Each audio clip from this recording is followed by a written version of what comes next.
Chess, a game that withstood time. Life is just a game. The way that you play life, the strategies that you use all contribute to how life plays out. Life is just a game. Chess helps to incorporate all the facets of life into the confines of a 64 square game. The origins of chess can be traced back to 6th century China, but was popularized during medieval times. Chess was a popular way to distribute ranks, or like who was better basically with the nobles during that era. Chess, the game of chess itself, many people believe to be like symbolized of a medieval battle, with each piece representing a certain part of that battle. So for the king and queen, they're still just the king and queen. But then the rook right here, that's supposed to symbolize the castle on both sides. The bishop, that's supposed to symbolize the church or the like religion, since that was like very prevalent during this time. The knight symbolized the cavalry, while the pawn symbolized just like the regular foot soldier and how it is. Chess has revolutionized and modernized throughout history. It turned from these pieces that are just like big and clunky to smooth and silk pieces. Also, the way that chess is played, the rules, the different strategies incorporated in it also contribute to the differences that chess has had throughout the years.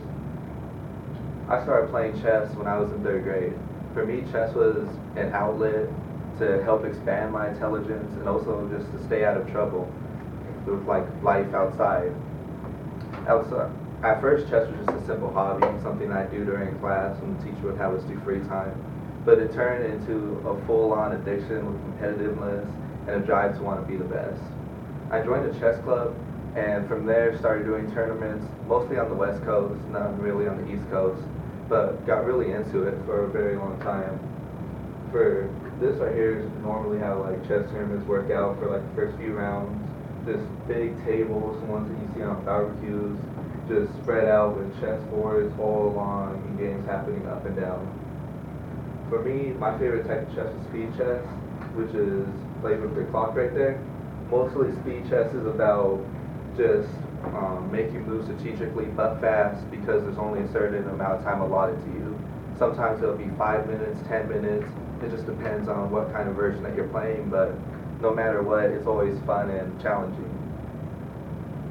For me, the benefits of chess have been definitely deeper thinking, just thinking about life at a deeper level and learning that not everything is just how it looks from the outside, how you have to delve deeper into it. That's what goes into like perception of things, of how you can perceive things one way, but then someone else can perceive things a different way. Also, a lot of my friends suffered with ADHD, and chess has helped them just like focus in on one thing and help them really delve deeper into it without getting anxious or antsy of all kinds.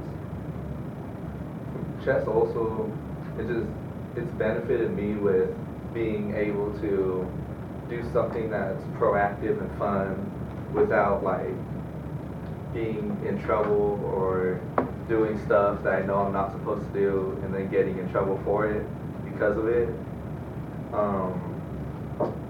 Chess for me, even in the 3rd grade, started to become like a really big aspect of my life, from trying to move up in ranks, because in chess when you're ranked on like a national ladder, you're ranked by a number, so it goes from like 400 to 2600, and 2600 is like the grandmasters, the people who've been playing for like 50 years, and yeah, I can't do all that, but like for me, just trying to move up each game. If you win, depending on like the difficulty of the opponent that you're facing, you could get like 20 points, 30 points, but then the same around, if you lose like a person who has a lower rank than you, then you lose like 20 points, 30 points.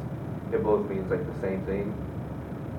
So chess, it's been around since before medieval times, but was just the most prevalent during then, and now it's always come around again as that classic board game that you'll see at every little coffee house, no matter if it's rustic or urban, it always comes around.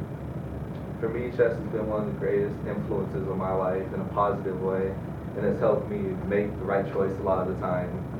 And chess, just all around, is a game that everyone knows in some sort of way, and that everyone in some sort of aspect considers as their culture in some sort of way.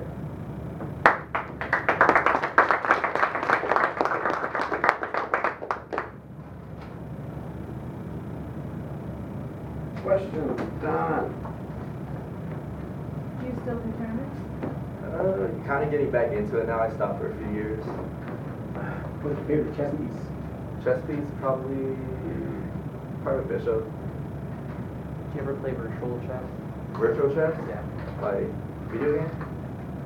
Like an online board? Yeah, I play it. That's why I play usually now, because there's a thing called notation in chess. So like when you're ranked and everything, you have to write down the move that you make, and it's very confusing because like how the chessboard is set up, it's like 8 by 8, and they're like number like A1, B1, like that. So if you move a pawn, you don't have to like say anything, but for a queen, it's like Q, E7 to F5, and it gets really confusing. So Who taught you how to play chess? I taught myself. My teacher one day in 3rd grade was just like, well, you're really bored and everything, so here you go. I was like, okay. Thanks, Don.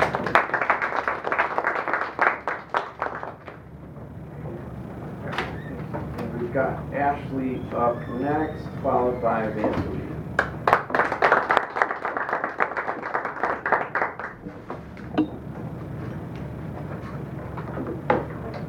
I didn't do a PowerPoint, but I have my jacket. Okay, so, in New Mexico alone, there are 87 FFA chapters. With that, there are over 4,000 members. In the United States, altogether, there's about 700,000 members in FFA. The FFA jacket, it has a huge symbolism to it, and it just represents everything in FFA. So on the jacket, every member has their first and last name in corn gold, and that just shows who you are, especially from people who aren't from your chapter. They can kind of see everything. And then below it, you have your pins. You can only have up to 3 pins, even if you have more. So you have your chapter pin. So if you're a Green Hand member, a chapter member, it could be a state or a national member. So I have my chapter member. And then next to that, you have your degree. So what degree, how long you've been in it, that kind of stuff. And then you can have your office. So your office will have a little dingly under it, which mine is right there. And mine has a gavel for president. So there's that. And then on the side is the FFA symbol, showing people that aren't in FFA what kind of it's about. And then on the back, you have your state on top, and on the bottom you have your chapter. And this is really special because there are so many different chapters. You can really see whenever you're at big conventions with thousands of people, you can see where people are from. In the middle you have the emblem. And the emblem represents pretty much everything FFA is. So right in the middle you have your ear of corn, and that's very special to the FFA because in our pretty much our motto, it says wherever corn is grown and FFA members meet. FFA is one of the only programs that does wherever corn is grown, we have a FFA program. So every state in the United States grows corn. So that's wherever corn is grown. Then in the middle we have the rising sun, showing that every day brings new opportunities. Every day you can grow stronger, and every day you can get a little bit better. We have the plow, which shows that nothing is possible without labor. You can have all the knowledge in the world, but if you do not do anything towards it, you will not get anywhere. And on top of the plow you have your owl, saying that you have to be wise about it. You have to actually know things. Even if you put all the labor in the world, they work together to do everything that you have. On top you have your eagle, representing the United States, showing that everyone is unified towards one. And then of course you have the FFA agricultural everything. So with FFA, FFA was founded in 1928, and it was an all-boys club.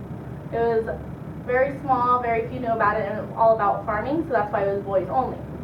In 1930, the FFA jacket was adopted, and people were, like, the people in the club were very excited to actually have a jacket showing what they were and who they were. And along beside the jacket, they adopted our creed. And the creed is 5 paragraphs, all starting with the words "I believe," showing that we all have the same beliefs and everyone has their same goals. And then in 1933, it became official that you had to have your jacket to be an official dress. Along with official dress, you had to wear black pants, black shoes, a white button-up shirt, the tie, the jacket. And so with that, in 1969, girls were allowed in the FFA, but their dress code was similar but different. Girls have to wear skirts with black pantyhose. They have to wear the FFA scarf, of course, black jacket, a button-up shirt, and heels. People for the FFA believe that it was just for farming. That's what it was for. They wanted to show how to keep the tillage of the soil going, keep everything going, because with corn it's very easy to not turn your soil. You have to turn your soil to get a good crop season. So that's all it was about pretty much. And now it is of course about the farming and the land and the animals, but now it is a lot about leadership, becoming who you are. And something very special about the FFA jacket is you're all united.